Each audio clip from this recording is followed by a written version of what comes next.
Hi guys, and welcome back to a brand new match review here on the channel. My name is James, and today we're going to go ahead and sit down and talk to you guys about Reading's 2-1 defeat at home to Wycombe. After beating Wycombe by the same scoreline earlier on in the season at Adams Park, it was Wycombe's turn to get the victory away from home, as obviously they won here at the Select Carlesen Stadium. Now, in terms of the performance itself, I'm not going to talk about that just yet. I just want to touch on the referee. Look, I'm not going to blame the referee for the result because it's Reading's fault for switching off for that penalty and for having such a poor first half. But I've got to say that refereeing performance was absolutely god-awful. Not because of the decisions that the referee made, but in terms of the on-field decisions that he would have had to do with for the penalties or free kicks or decisions like that. But when it comes to being ran ragged by Wycombe's goalkeeper, the referee was so awful. The time wasting that was displayed today by Wycombe was absolutely despicable, and I do not understand how the referee has allowed them to waste that much time. He was consistently wasting time from the word go, and I just don't get how he didn't get a booking. Like, it genuinely has baffled me that the Wycombe goalkeeper today managed to escape a booking, because he must have went over and warned him about time wasting 5, 6, 7, 8 times separately as well, multiple times in the first half, multiple times in the second as well. Yet somehow the referee did nothing. Now, I'll leave it at that. It continues to be poor reffing from the EFL for Reading games consistently. It's just the theme that we unfortunately have to put up with. Now, in terms of Reading's starting 11 that went forward for this fixture, it was an unchanged team from the one that played against Carlisle. So David Button remained in goal. Clinton Mola, Amadou Mbenge, Tyler Bindon and Andy Yeardon made the back four. Lewis Wing and Michael Craig were the two players that were sitting more deeper, with Harvey Nibbs playing more in the advanced midfielder position. Ehib Bachaman and Femi Aziz played out on the wings, with Sam Smith the sole striker. Now, like I said, the first half performance from Reading was god-awful. I've got to say, Wycombe were 1010% the better team in that first half.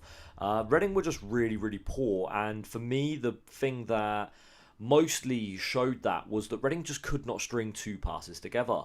Every time that Reading had the ball, they'd pass it and then they'd just lump it forward to either Femi Aziz or Sam Smith, who would lose out on the header, and Wycombe would continue to retain possession. I just thought Reading were really poor and just couldn't keep hold of the ball. And, you know, for the first 30 minutes, that was really on display. I thought Reading were really, really poor. I don't know whether Wycombe were just good or Reading themselves shot themselves in the foot with that, because Reading just did not look like themselves. To me, that first half performance showed Reading as a bottom half of the table League One side, which is something that I can't sit here and say for a long time, because I thought Reading have been playing some good football as of late. But that first half performance was really awful. And, you know, Wycombe deserves to go into the break 1-0 up. And that's what happened when Wycombe ended up scoring. Longwick was the person that scored in the 16th minute. The centre-back for Wycombe. A free kick was played in. The ball was then put back across the box. He was unmarked and ended up scoring a bicey or an overhead kick.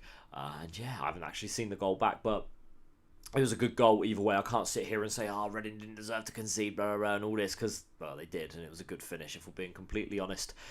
So, yeah, Nigel Longwick ended up scoring what was probably the best goal he'll ever score in his entire career, so a big fair play to him. But look, I thought Wycombe deserved to go 1-0 up into half-time. They had a chance as well at the end of the first half. I think it was Labala, who ended up having that chance. It was down the left-hand side. He had a shot that was saved by David Button. But Reading failed to really create anything in that first half, and that forced Ruben Sellers to make a couple of changes. And that happened at half-time when we saw Charlie Savage and we saw Ben Elliott be introduced off the bench for Michael Craig and Kelvin Ehib-Achaman, and that decided to wake Reading up as Reading's approach play became a lot different. Reading started to play the ball along the feet a lot more, started to use the midfield instead of just trying to lump it forward to Aziz and to Smith, and you saw a big improvement in the performance from Reading. When you take a look at the statistics for the second half, 68% possession, 13 shots at the goal, 3 on target, 3 big chances for Reading and 2 big chances missed. Tyler Bindon went close, hitting the post really early on in the half. Reading then had a couple of other chances, Sam Smith going close. But Reading finally broke the deadlock in the 74th minute. A Femi Aziz cross from a corner came in. It was a good corner routine, should I say. Came in, Femi Aziz with the ball in there, and Sam Smith was there to put the ball in the back of the net, scoring for his third game in a row. And I thought that was it. Reading were going to start to build on that momentum and go ahead and push for that second goal, and they did push for it. Sam Smith going close, the goalkeeper making a good save. But unfortunately for Reading, a little bit of a brain-dead moment and poor decision-making from Clinton Mola has cost Reading a point in this fixture, as he's gone ahead and slide tackled Wycombe's number 11, who came off the bench. I don't know the name of him, but I know that he was the number 11. He came off the bench and he's ended up getting fouled. Clinton Mola, silly decision from him. He slid. He's ended up giving away the penalty, and Labala has stepped up in the 88th minute and put it in the back of the net to send Wycombe home happy and with all 3 points. Listen, I'm not going to sit here and criticise Wycombe's celebrations at the end of the day, because Reading do a similar thing when they win a game. But look, I'm not going to sit here and pretend to be Steve Evans and say it was World Cup win celebrations, but you could see what it meant to Matt Bloomfield.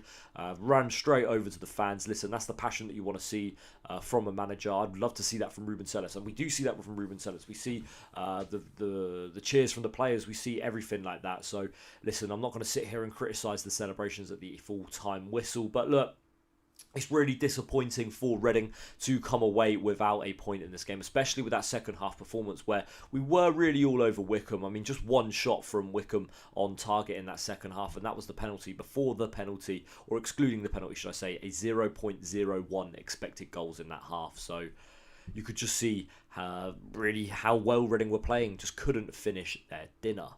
Now, what does this do for the league table? Wycombe now are in 15th, 44 points for them. Reading are now 18th in the table, 39 points. It really was a game where Reading could have taken advantage today and really created a big gap between themselves and 21st. But unfortunately, that wasn't to be. That's going to be it for this video there today, guys. Thank you very much for watching. Fair play to Wycombe for getting the win. Listen, as much as the time wasting was there, they came in with a game plan, and yeah, they definitely got a result. That's going to be it for this one today, guys. Thank you for watching. I've been James, and we'll see you all in the next video very soon. Thank you for watching. See you next time. Bye-bye.